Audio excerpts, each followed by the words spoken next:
बाबा के सानिध्य में रहने को प्राप्त हुए हैं, उन सभी का स्मरण कर अपूर्व आनंद को प्राप्त करते हुए हम कुछ बातें आपसे कहेंगे।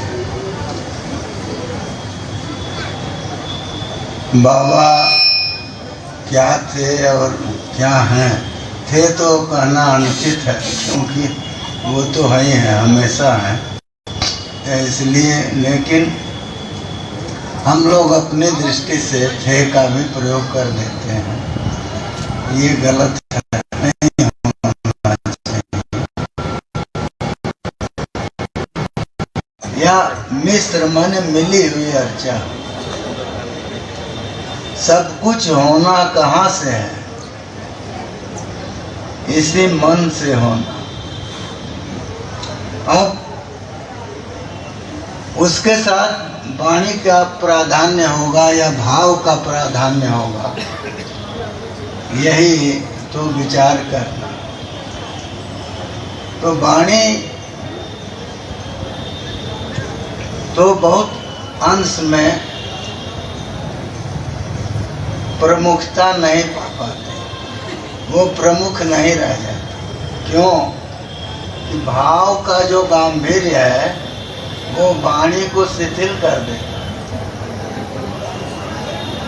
इसीलिए कहा ना उसमें, भागवत में, वाग गदगदा द्रवते जस्य चित्तम रुदत्य वीक्षणम हसते क्वचिच्च विलज्य उद्गायति नृत्यते च मद भक्ति युक्तो भुवनम पुनाति।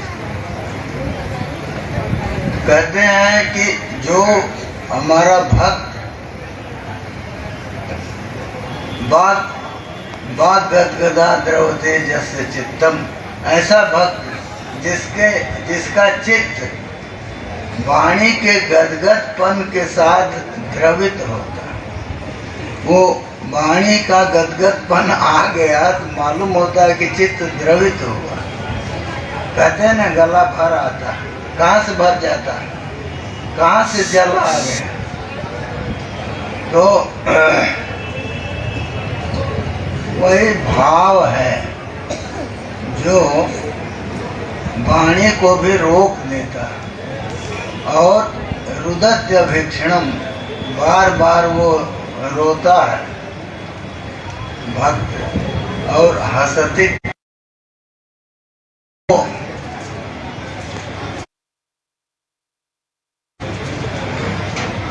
ऐसी एक अमूर्त वस्तु कहिए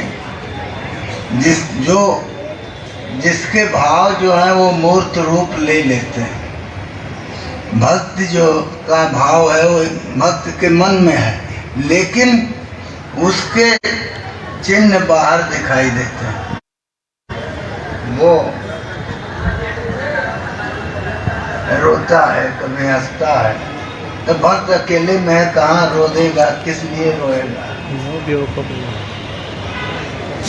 तो पूज्य के साथ उसका वियोग कभी नहीं होता। और जब वियोग होता है, संयोग और वियोग दोनों है, तो दो स्थिति है। परमात्मा का जो प्राकट्य है हृदय में जो होता है, उसको आप शास्त्रकारों की दृष्टि में समाधि कहेंगे।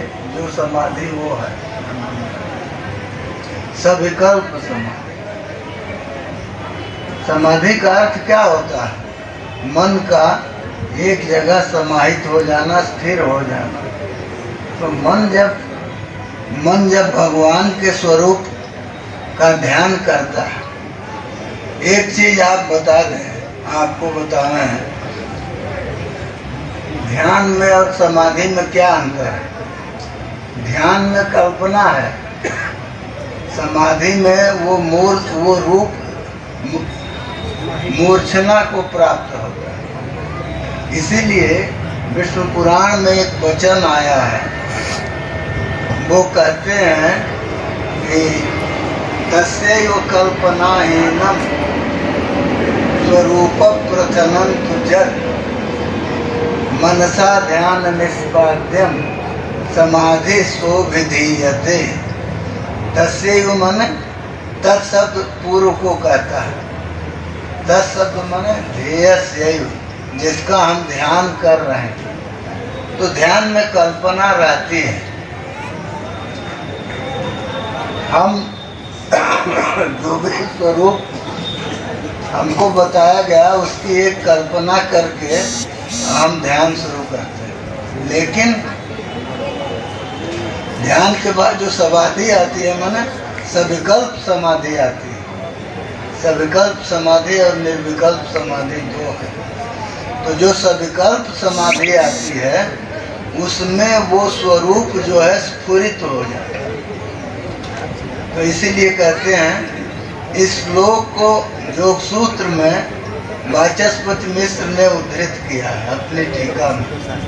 तस्यैव कल्पनाहीनम, उसी प्रभु का जो कल्पनाहीन रूप है। क्योंकि अब तक हम जो ध्यान करते रहे तो जो कुछ कल्पना से सोचा था उसका ध्यान करते रहे। अब वो कल्पना खत्म हो गई। कल्पना तो तब तक रहेगी जब तक मन साथ देगा। अब मन आपका साथ नहीं दे रहा है, अब वो अलग से नियंत्रित हुआ। तो उसी का कल्पनाहीन रूप जिसके जो दिखाई देता है वही समाधि है और सविकल्प समाधि। तस्यैव कल्पनाहीनम स्वरूप प्रथनं तु जत्। स्वरूप प्रथन का क्या मतलब है? प्रथन माने विस्तार, स्वरूप को ले लेना। माने जो अब तक कल्पना थी, ध्यान में कल्पना है, और जब वो स्वरूप आ जाएगा, स्वरूप का प्रथन होगा, स्वरूप का विस्तार होगा। कहाँ होगा, किसका होगा? मन ध्येयाकार में जाता है। तो उसी का जो कल्पनाहीन रूप है, उसी का किसका, जिसका हम ध्यान कर रहे हैं, तो वही है समाधि। और उसके बाद तो बिना भगवान के दर्शन के निर्विकल्प समाधि नहीं होती। तो नहीं होती तो सविकल्प समाधि में तो वो आ जाती है। जो भी आप ध्यान करेंगे उस ध्यान का मूर्त रूप आएगा। और उसके बाद जो है जब आपका चित्त और अधिक शुद्ध होगा और विकल्प शून्य होगा, तब वो निर्विकल्प समाधि को प्राप्त होगा। तो पूजा की परम अवस्था जिसमें हम अपने आराध्य को साक्षात देखते हैं या उनकी अनुभूति करते हैं, तो वो समाधि हो जाती है। पूजा ही तो है। हम शुरू किए ध्यान से, तो धारणा, ध्यान, समाधि। तो ये अभी कहे कि पूजा में कहाँ होता है, तो मानस पूजा में तो वही ना होगा। और ये जो बाह्य पूजा है जिसमें उपचार की जरूरत है, ये पूजा जो है इसमें भी तो आप भगवान को ध्यान करके वहीं अर्पित तो वहीं न करेंगे, कहाँ देंगे कोई चीज। तो इसलिए पूजा में जो है दो तरह के संभार हैं। एक जो भौतिक हैं, जो बाह्य संभार हैं, जो बाहर दिखाई देते हैं, और दूसरे आंतर संभार हैं जो मन के भीतर हैं। तो वहाँ जो है कुछ भी खोजना नहीं पड़ता और आप पूजा निरंतर चलती रहेगी। अब जैसे किसी ने लक्षार्चन का मन में सोच लिया कि लक्षार्चन करेंगे, भगवान को बैठा के उनके चरणों में हम लाख फूल अर्पित करेंगे, तो वो बैठ जाएगा, शुरू कर देगा, उसका चलता रहेगा। उतनी एकाग्रता चाहिए। मानस पूजा सब नहीं करता, इसलिए बाह्य पूजा का अभ्यास करते हुए हमको वो अधिकार मिल जाता है। मन की उतनी एकाग्रता होती है तो हम मानस पूजा के अधिकारी बन जाते। और मानस पूजा जो है उसमें भगवान का जो बहुत ही एकाग्रता के ऊपर की श्रेणी में चले गए हैं, उनको वो जो द्रव्य है सब भीतर, वो द्रव्य जो है वो दिखाई देते हैं बाहर। बताते हैं लोग, एक प्रसंग सुना के यही बंद कर देंगे। एक वो थे, हलवाए थे, उनको हलखोरी बाबा कहते हैं लोग। मऊ के पास उनका वो था, घर था। तो वो हल चलाते थे और भगवान की मानस पूजा करते थे। तो एक दिन अब पूजा करते करते ध्यान जब ज्यादा एकाग्र हो गया तो हल तो रुक गया। हल रुका है और हल का वो परिहत कहते हैं ना, तो परिहत पकड़े हुए और वहीं पर झुक गए। तो पूजा उनकी चल रही थी, भगवान को भोजन कराने, वो सब करा के अब भोग लगा रहे थे। तो भोग माने हम लोगों की तरह ये नहीं कि उषा में रख दिए, घंटी डुला दिए, हो गए। वो भगवान को खिला रहे थे और एक एक चीज जैसे परोसी जाती है वैसे परोस रहे थे। तो जब दही दे रहे थे उसी समय उनके मालिक को क्रोध आया। किसी ने कहा कि तो खड़ा होकर समय बिता रहा। तो जो लोग खेती करते हैं वो जानते हैं कि आषाढ़ में वो 13 दिन जो हैं वो बड़े प्रमुख होते हैं खेती के लिए, और कार्तिक की खेती तो 3 दिन की होती है। तो अब मालिक जो है वो इस तरह की चीज तो नहीं सहन करेगा।